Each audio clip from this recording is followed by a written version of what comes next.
Yo, assalamualaikum warahmatullahi wabarakatuh. Yo dong awalnya. Baik, kembali lagi bersama saya di channel pribadi ini, di mana ini adalah channel YouTube yang saya buat untuk media pembelajaran, ya agar semua ilmu yang ada itu tidak lenyap, gitu ya, dan bisa dipakai berulang kali. Oke, pada kesempatan kali ini saya ingin coba membahas tentang software proses ya. Jadi ada kaitannya dengan keilmuan dari rekayasa perangkat lunak. Nah, materi ini bisa dipakai untuk turunan-turunan atau ilmu-ilmu yang serumpun dari rekayasa perangkat lunak. Baik, yang akan kita bahas sekarang adalah software proses. Apa sih software proses itu? Nah, software proses itu adalah dalam ilmu rekayasa perangkat lunak, software proses itu adalah sekumpulan aktivitas, action, dan task yang dilakukan pada saat kita membuat suatu produk. Produk itu adalah produk perangkat lunak ya. Nah, dalam kita membuat produk perangkat lunak, itu kan pasti kita akan memiliki banyak tahapan. Jadi mulai dari awal ya hingga akhir, hingga bagaimana nanti perangkat lunak itu dinilai, dicek apakah dia layak atau tidak, lalu diproduksi, dioperasikan, dan seterusnya. Ya. Nah, untuk tiap-tiap hal yang akan kita lakukan, itu ada 3 poin penting. Ada aktivitasnya, ada actionnya, dan ada task atau pekerjaan yang dilakukan untuk tiap-tiap action dan untuk tiap-tiap activity yang ada dalam uh, proses pembuatan perangkat lunak nantinya. Nah, kalau kita lihat di sini, activity itu tujuannya adalah untuk mencapai suatu objektif atau goal dari pembuatan software. Nah, jadi dalam suatu activity nih, nah activity itu harus punya tujuan atau goal. Karena bisa jadi nanti ketika kita membangun perangkat lunak, aktivitasnya tidak cuma satu. Jadi mulai dari aktivitas A, lalu aktivitas B, lalu aktivitas C, aktivitas D, dan seterusnya sampai jadilah perangkat lunak itu. Nah, untuk tiap aktivitas itu harus ada tujuannya. Ya. Nah, nanti ini ada kaitannya nih dengan software development lifecycle. Misalnya tahap yang pertama, aktivitas yang pertama itu kita sebut sebagai software requirement. Nah, tahap requirement atau analisis requirement. Analisis requirement ini adalah activities ya dalam sekumpulan software proses. Nah, apa yang dicapai untuk requirement ini? Jadi harus ada goalnya. Misalnya requirement itu tujuannya adalah untuk menciptakan atau menghasilkan uh, fungsional requirement dan non-functional requirement. Nah, itu nanti kita akan lanjutkan di materi yang lain ya. Nah, itu didefinisikan tuh tujuan dari aktivitasnya. Misalnya activity yang pertama itu adalah planning. Nah, maka kita harus tentukan tuh size of project-nya, complexity-nya, dan seterusnya. Itu adalah activity itu. Nah, di dalam activity itu biasanya ada action. Jadi action-nya itu bisa banyak. Dalam satu activity bisa banyak action. Action itu serangkaian tugas yang menghasilkan pekerjaan utama. Jadi action itu adalah main task atau pekerjaan utama.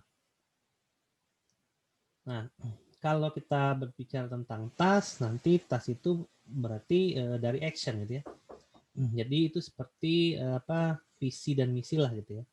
Dimana kalau kita ngomongin tujuan utamanya itu kita ngomongin visi, kita berbicara pekerjaan lainnya kita ngomongin misi gitu ya. Nah, jadi kira-kira seperti itu. Nah, software proses itu di dunia RPL sering disebut sebagai software development lifecycle. Gitu ya. Nah, kalau kita merujuk pada frameworknya Pressman gitu ya, di sini Pressman bilang ada frameworknya. Jadi bagaimana cara kita mendefinisikan suatu aktivitas itu ada frameworknya. Jadi di situ ada framework utamanya ya. Oke, mungkin saya geser dulu videonya ke samping untuk memperjelas gambar gitu ya. Nah, Jadi bisa teman-teman lihat di gambar di samping. Jadi di situ ada yang namanya umbrella activity. Jadi setiap activity itu dilindungi oleh umbrella activity, ya sesuai dengan bahasanya. Umbrella activity itu adalah aktivitas pelindung, di mana untuk setiap aktivitas dan pekerjaan itu harus ada kegiatan pelindungnya. Ya, jadi umbrella activity itu mirip seperti kalau kita mau beli handphone, ya, apa sih yang menggaransikan bahwa handphone itu bagus? Ya, mungkin dari build quality-nya, gitu ya. Terus dari kemasan, terus dari garansi after sales dan seterusnya. Nah, itu adalah umbrella activity. Dan kemudian kita tahu handphone itu bagus karena apa? Karena pekerjanya dikasih asuransi pekerja, gitu ya, dan mendapatkan gaji yang layak. Nah, itu semuanya adalah umbrella activity tuh. Akhirnya kita mendapatkan suatu ponsel atau handphone di mana kita yakin itu handphone kualitasnya bagus karena serangkaian prosesnya gitu ya, termasuk objek-objek atau entitas di dalamnya itu dilindungi gitu ya. Nah, itu gunanya untuk apa? Untuk menjaga kualitas. Nah, jadi tiap aktivitas itu nanti akan dilindungi tuh di umbrella activity dengan umbrella activity. Jadi seperti kita lihat dari gambar di samping. Jadi activity itu ada banyak ya, lebih dari satu. Jadi aktivitas itu bisa dari ke 1 sampai ke N. Nah, ini nanti tergantung dari kita mau mengadopsi aktivitas yang seperti apa. Karena ini hanya framework ya, aktivitasnya bisa kita isi sendiri. Misalnya, yang pertama aktivitasnya adalah plan, yang kedua requirement, yang ketiga design, ya terserah itu mah. Itu tergantung nanti dari software development lifecycle yang kita akan adopsi penggunaannya. Nah, dilihat juga di gambar di samping, jadi software engineering action, jadi ada actionnya nanti. Nanti ada task set, jadi artinya ada sekumpulan task di situ. Nah, apa saja sih isi dari sekumpulan task itu? Jadi ada work task nanti, pekerjaan dan tugasnya. Lalu ada work product, hasil dari pekerjaan itu. Kemudian ada milestone and deliverables, artinya ada timeline di situ. Jadi pekerjaan ini dilakukan berapa lama gitu, lalu yang dihasilkan apa. Kemudian yang keempat itu ada QA checkpoint, quality assurance checkpoint atau quality assurance point. Artinya setiap action ya terdiri dari sekumpulan 4 task ini, di mana nanti kita akan cek tuh ya pekerjaannya apa, hasilnya apa, milestone-nya seperti apa, lalu pekerjaan ini dinyatakan selesai atau tidak, itu kan berarti ada quality assurance checkpoint-nya. Nah, sebagai contoh misalnya, di framework activity 1, saya definisikan activity 1 itu adalah requirement engineering. Kemudian task yang pertama itu adalah wawancara dengan user. Nah, wawancara dengan user itu berarti saya punya 4 poin nih yang harus dicapai. Yang pertama work task-nya. Task-nya apa wawancara itu? Berarti pertama misalnya saya menyiapkan pertanyaan. Ya, saya harus mendefinisikan profil user dan seterusnya. Kemudian ada produknya tuh. Hasil wawancara adalah berupa rekaman, berupa catatan atau apapun. Nah, kemudian ada milestone-nya tuh wawancara. Misalnya wawancara dengan user itu 15 hari kerja misalnya. Kemudian ada Q&A checkpoint-nya. Apa yang menyatakan gitu ya bahwa wawancara ini prosesnya atau pekerjaannya sudah dinyatakan selesai. Nah, jadi seperti itu cara melihat umum ya, framework proses yang umum dalam pengembangan perangkat lunak. Jadi ini framework umum. Activity-nya bisa kita sesuaikan dengan SDLC, action-nya kita bisa sesuaikan juga, lalu task-nya pun kita bisa sesuaikan juga. Nah, asal setiap task itu nanti akan ada 4 poin ini ya, work task, work product, milestone and deliverable, dan QA checkpoint. Dan semua itu nanti akan dilindungi kegiatannya oleh umbrella activity. Nah, kalau kita lihat framework-framework yang ada gitu ya, ada beberapa referensi yang bilang, kalau di sini saya ambil Pressman. Jadi di buku software engineering-nya Pressman itu dia membagi activity itu menjadi 5. Jadi yang pertama activity-nya adalah communication gathering, kemudian yang kedua adalah planning, yang ketiga modeling, yang keempat construction, yang kelima itu deployment. Nah, dengan kalau kita berbicara Pressman framework-nya, communication gathering itu adalah project initiation dan requirement. Nah, kemudian planning itu estimating, scheduling, sama tracking. Modeling itu analysis and design. Construction itu code generation atau coding and testing. Deployment itu delivery, support, dan feedback. Ya, itu adalah activity-nya. Gitu. Activity-nya ada 5. Mungkin di planning ada action-nya, ada estimating, scheduling, sama tracking. Di modeling itu action-nya ada analysis and design. Di deployment itu contohnya action-nya ada delivery, support, dan feedback. Nanti dari action itu akan terbentuk task-task yang lebih kecil. Jadi kalau kita ngomongin task itu adalah tugas yang nginjek bumi gitu ya, bahasa ini yang nginjek bumi, artinya tugas yang kita lakukan secara bertahap yang bisa diukur keberhasilannya itu adalah task gitu ya. Nah, artinya kalau task berhasil, action berhasil, activity pun tercapai tujuannya, ya kurang lebih seperti itu cara memandangnya gitu ya. Kemudian mungkin kita punya framework lain dari Ian Sommerville. Ini dia juga membagi ke dalam 5. Jadi ada requirement analysis and definition, ada system and software design, implementation and unit testing, integration and system testing, lalu ini tertutup ya. Saya pindahin lagi videonya ke atas. Ya, mantap. Lalu ada operation and maintenance. Nah, ini adalah framework activities-nya si Sommerville. Jadi tadi kan ada di framework framework activity yang dijelaskan di atas itu kan ada activity 1 sampai ke N. Nah, itu disesuaikan saja, gitu ya. Nah, nanti untuk tiap-tiap actionnya itu bisa disesuaikan dengan framework activity dari buku-buku textbooks yang ada. Ya, tadi ada contohnya Pressman, ini adalah contohnya yang Sommerville. Nah, kemudian ada lagi activity dari Braud. Nah, Braud ini kalau tidak salah bukunya itu namanya Software Engineering Modern Approach, jadi pendekatan modern. Nah, kalau dia membagi aktivitasnya menjadi 7. Ya, jadi ada inception, ada planning, ada requirement analysis, ada design, ada implementation, ada testing, dan maintenance. Ya, sesuai dengan definisinya ya. Saya rasa untuk definisi-definisi ini kita sering dengar gitu ya. Dalam melakukan pembangunan perangkat lunak. Nah, seperti itu. Nah, kalau di Braud itu inception itu artinya software produk itu memang harus didefinisikan terlebih dahulu. Planning dia membuat schedule, menganalisa resource, misalnya jumlah programmernya berapa, harga, dan lain-lain. Kalau requirement dia lebih menspesifikkan aplikasi itu bisanya ngapain aja, sehingga dia bilang itu adalah what, apa yang bisa dilakukan oleh aplikasi itu what.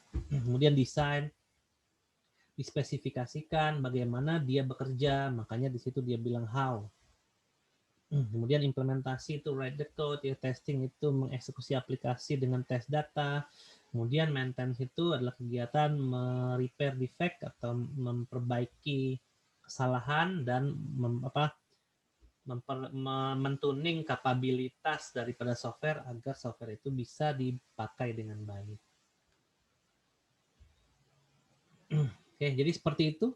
Nah, mau mengadopsi yang mana tuh bebas ya, termasuk nanti kalau kita berbicara tentang masalah agile development. Agile pun kita bisa adopsi beberapa framework tadi, kemudian kita bisa sesuaikan dengan definisi daripada agile itu sendiri, karena agile itu salah satu dari software proses juga. Nah, kenapa agile? Dia itu pendekatannya adalah pendekatan modern. Nanti seperti apa kita bisa lihat gitu ya. Nah, yang mana yang harus kita pakai itu tergantung. Jadi kita harus lihat dulu inisialisasi proyeknya, karena ketika kita ingin membangun suatu perangkat lunak, itu kan startnya itu pasti nggak sama tuh. Ada yang dimulai dengan dana yang tidak terbatas misalnya. Nah, enak kalau kayak gitu. Tapi gimana kalau ada yang dimulai dengan dana yang terbatas? Itu kalau kita ngomongin masalah dana. Kan beda tuh skenarionya. Belum lagi ada resource. Ada yang resource-nya lengkap, unlimited juga. Artinya lu mau bikin aplikasi apapun gua ada gitu ya. Bisa bikin karena stok programmer gua banyak. Ada yang kayak gitu. Tapi ada juga yang programmer cuma 5 misalnya. Sedangkan aplikasinya pengen dibikin Android. Tapi 5 programmer tadi ternyata bisanya PHP aja gitu ya. Nah, itu harus beda lagi kan skenario-nya. Terus dimulai dari apa? Jadi inisial awal project pembangunan perangkat lunak itu berbeda.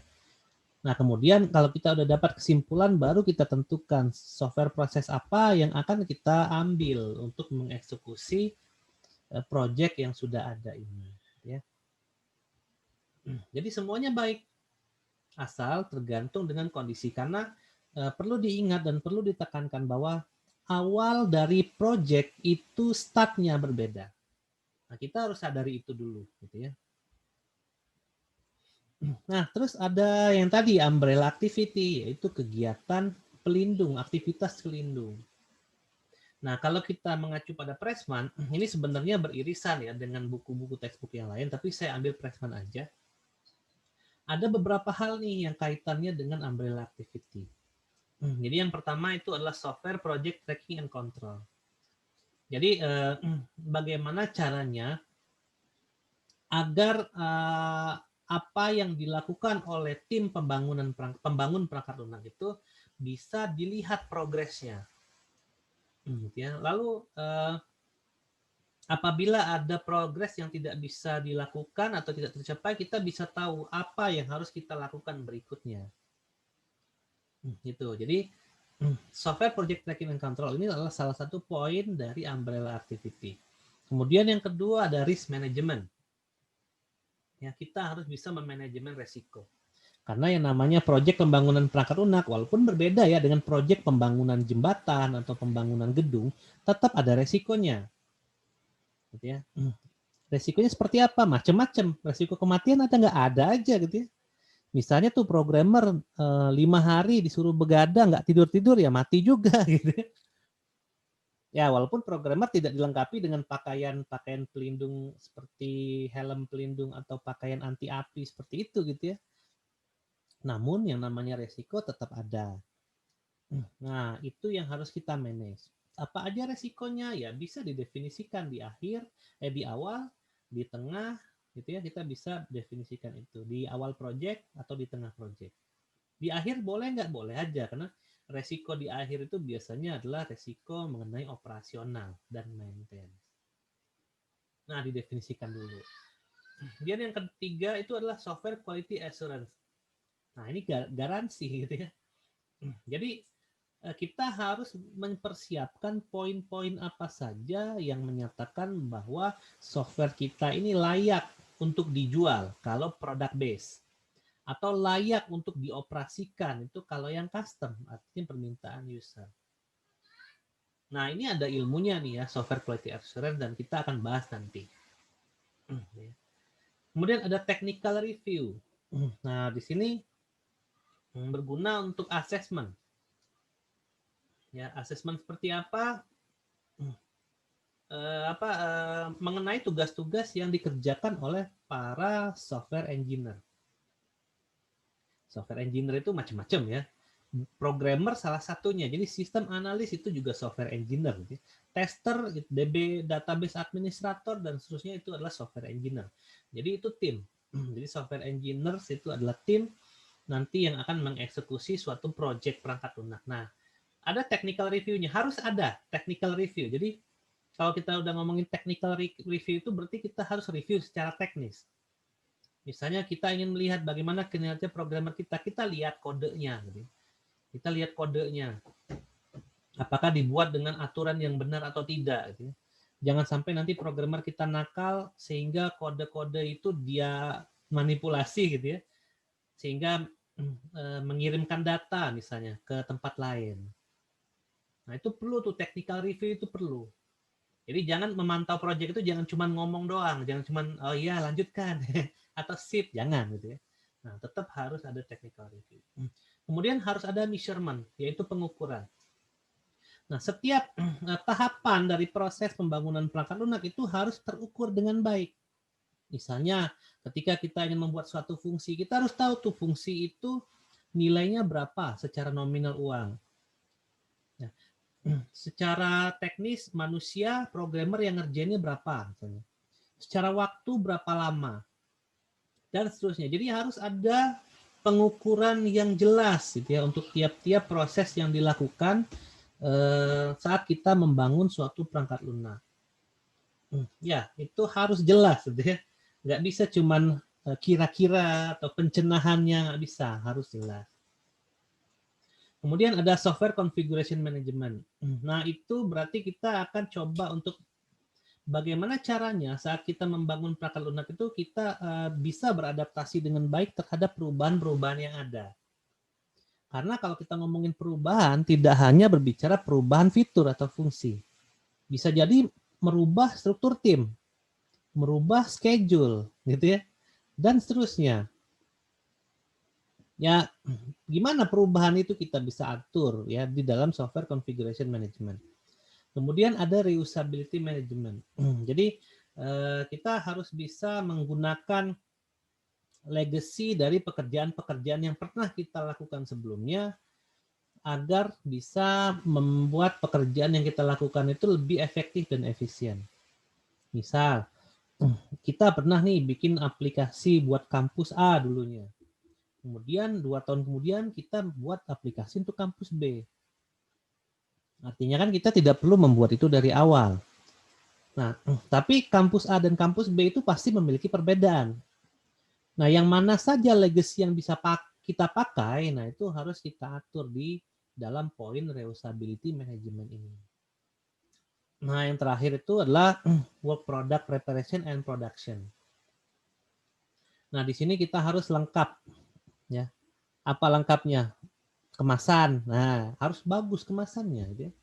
Kalau kita tadi ngomongin handphone kan kemasannya itu dibuat dari bahan kardus berkualitas misalnya. Wah, bagus, elegan dan seterusnya. Dari desain, kotaknya aja kalau desainnya udah indah, orang jadi tertarik buat beli gitu ya. Nah, ini juga sama nih software. Kemasannya harus bagus. Apanya? Ya, misalnya dokumentasi gitu ya. Kemudian ada log gitu ya, log pengerjaan, terus laporan dan seterusnya ya, gitu harus bagus gitu. Jadi perangkat lunak itu nanti secara administratif pun bisa dipertanggungjawabkan ya.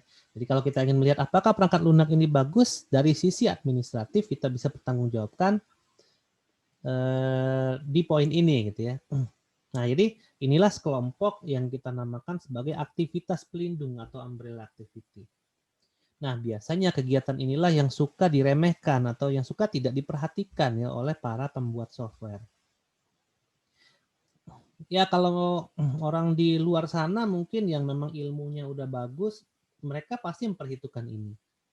Tapi saya rasa kalau di Indonesia saya belum tahu trennya ya, karena kalau dulu itu biasanya umbrella activity ini suka tidak diperhatikan.